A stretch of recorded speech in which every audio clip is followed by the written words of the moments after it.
नबी पाक अलैहिस्सलाम ने फरमाया अपने दुख लोगों के सामने ना बयान करना, सेठों नवाबों को ना बताते फिरना, दुनियादारों के सामने जाके ना रोना कि मैं तकलीफ में हूं। फरमाया अगर दुनियादारों को दुख बताओगे रब तुम्हें कभी गनी नहीं करेगा। और लोग हैं कि उल्टा मजाक उड़ाएंगे। आपकी जिससे बड़ी पक्की यारी है ना, पक्की, वो तब तक पक्की है जब तक आपने 50,000 मांगा नहीं। और जिस वक्त आपने कह दिया कि मैं मजबूर हूं मेरी मदद कर, तो फिर खत्म हो गई दोस्ती। लोगों की ताल्लुकात आपके साथ तब तक हैं जब तक आप उनसे कोई जरूरत वाबस्ता नहीं करते। करीम महबूब फरमाने लगे बंदों के सामने दुख ना बयान करना, अल्लाह तुझे कभी गनी नहीं करेगा। तो अपने दुख अपने रब को बता, तू दुआएं मांग, तू उसकी बारगाह में हाजिर हो, तू उसके हुजूर अर्ज कर। फरमाया अपने दुख अपने रब को बता, वो जल्दी करे या देर से करे तुझे सारी दुनिया से बेनियाज कर देगा, तुझे किसी का मोहताज नहीं रहने देगा। एक बुजुर्ग फरमाते मैंने दुआ मांगने का तरीका अपनी बीवी से सीखा। दुआ मांगने का तरीका अपनी, सीखने वाले तो अपने बच्चों से भी सीख लेते हैं, सीखने वाले तो हर एक से सीखते हैं।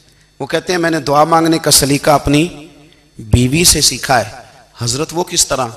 फरमाने लगे मेरी बीवी ने ना मुझे कोई काम बताया, कुछ पैसों की ज़रूरत के लिए कहा, तो मैंने उसे कहा कि भाई अभी मेरे पास नहीं है, कुछ दिनों में आते हैं तो मैं दे दूंगा। औरतों की आदत होती है वो बार बार याद कराती हैं। 2-4 दिनों के बाद फिर उसने कहा हजरत वो मैंने कहा था कुछ पैसे, मैंने उसे कहा कि अभी मेरे पास नहीं है, कुछ दिनों में मिलते हैं तो मैं तुम्हें दे दूंगा। उसने कुछ दिनों के बाद फिर कहा हुजूर वो मैंने कुछ पैसे कहे थे।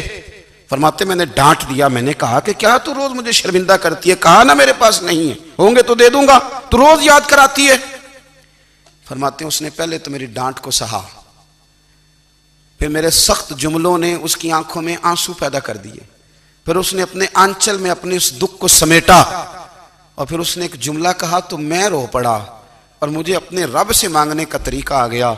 मुझे कहने लगी हजरत जी आपने डांट दिया मैंने सह लिया, पर आप ही मेरे शौहर हैं, बताएं ना आपसे न कहूं तो मैं किससे जाके कहूं। फरमाते हैं मैं रो पड़ा और मैं खुल के रोया और मैं तड़प के रोया और फिर मेरी सिसकियां बंद गईं। तो मुझे कहने लगी आपको क्या हुआ? मैंने कहा मुझे भी दुआ मांगनी आ गई है। जब मैं उसे कहूंगा ना अल्लाह तू ही मेरा रब है, मैं तुझसे ना कहूं तो मैं किससे जाके कहूं, मैं क्यों किसी बंदे से सवाल करूं, मैं क्यों किसी दुनियादार से कहूं, मैं तेरे बंदों का नेक बंदों का वसीला लेके तेरे महबूब की गुलामी लेके तेरी बारगाह में आया, तुझसे ना मांगूं तो किससे मांगूं। समझ आ गई है जब मैं इस रंग में मांगूंगा तो फिर रब मेरे ऊपर बड़ा ही फजल फरमाएगा।